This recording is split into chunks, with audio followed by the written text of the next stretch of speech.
1,000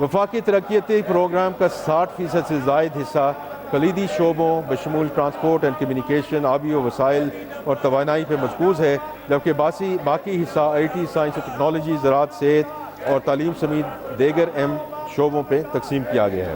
یہ تمام منصوبے اڑان پاکستان اور 5 ایز پر مبنی نیشنل اکنامک ٹرانسفارمیشن